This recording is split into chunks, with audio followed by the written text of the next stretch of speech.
morning, everyone. This is Diane Murray at Southern Art Gallery. Today we are working on this beautiful little photograph of this iris.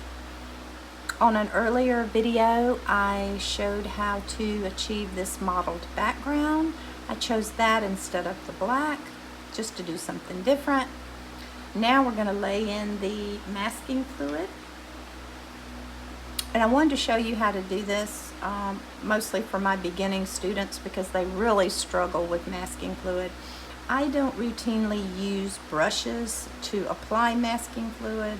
What I usually use are these little rubber nibs. This is called a stylus. This is my favorite one. I got this actually at Hobby Lobby. They're very inexpensive. This is also called a ruling pen. You can use these to make long, thin lines.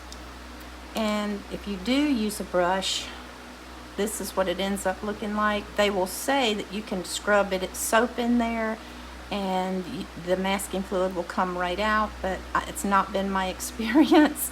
It never comes out for me. So whatever you do, do not use your good brushes with masking fluid. So anyway, I thought we would.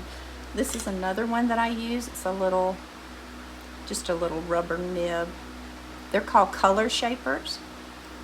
Anyway, so this is PBO. And it's one of the masking fluids that I use. It's not my favorite because it's very thin, but sometimes thin is good. So, and the other good thing about the PBO is you can see where you've put it. So I'm just coloring in anything that I don't want covered. And also the yellow parts, the edges. And this you can all soften when you take the masking fluid off. There's a very fine line right here. This, of course, is not a fine line, so I'll change over to something shortly that's more fine. And I'm probably, let me just go ahead and do that. Let's use my stylus. This is what I'm most familiar with. There's an edge right here. And see, you can get a fine line with this stylus.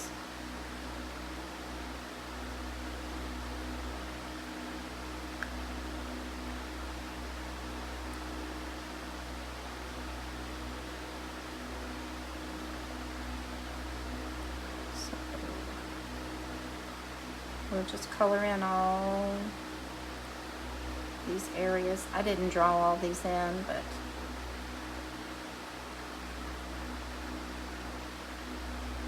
you know they just come down.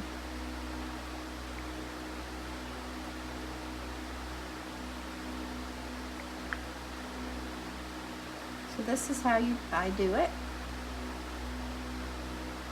And the important thing with masking fluid, of course, is to let it thoroughly dry before you go in and attempt to paint over it.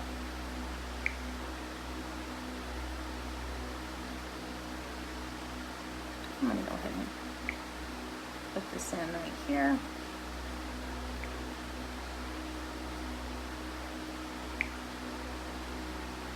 These are very thick lines, actually. I'm going to come all the way into here.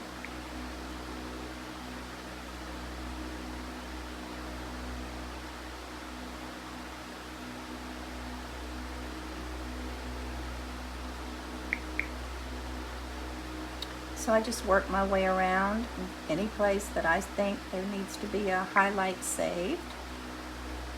I'll just go ahead and save it. Even on an edge like this.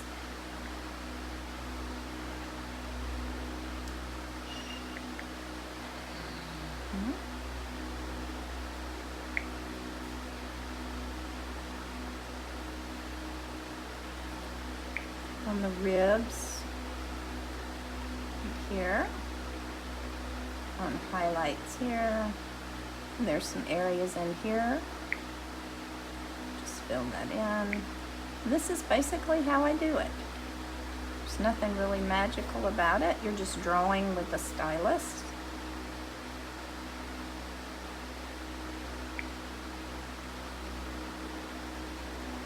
Now if you want to do a thicker area like that, you can use some of these little color shapers.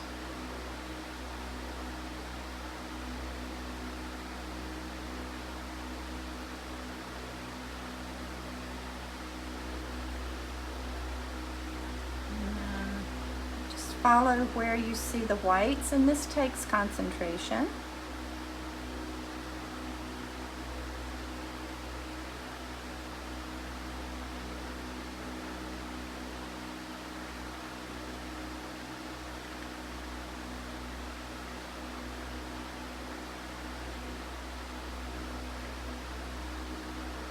So you get the idea.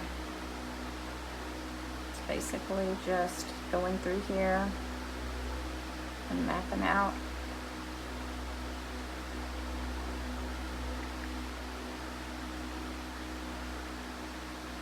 where these areas are, and then just letting it dry.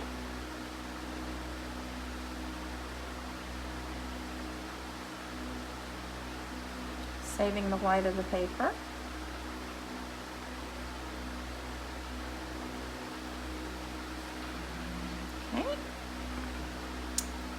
We'll go back to our stylus, and they even make this really small stylus for really delicate areas, but I don't think we need it. This stylus also has a larger nib and a smaller nib on it.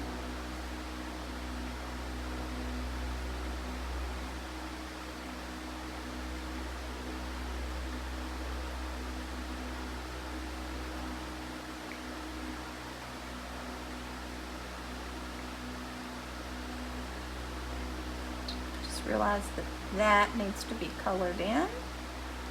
That's part of the background. So when you catch something like that, you can just go back in and color that in.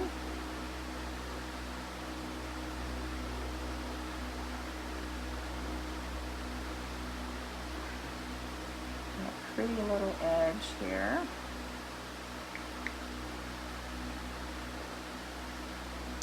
I think that might be it. I think we've got something coming up in here,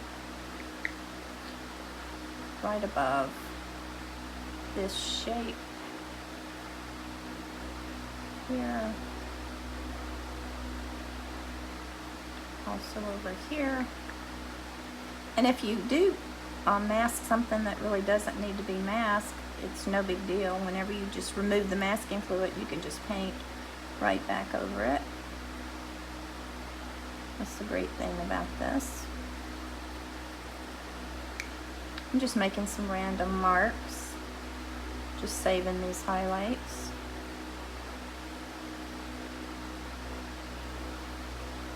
Okay.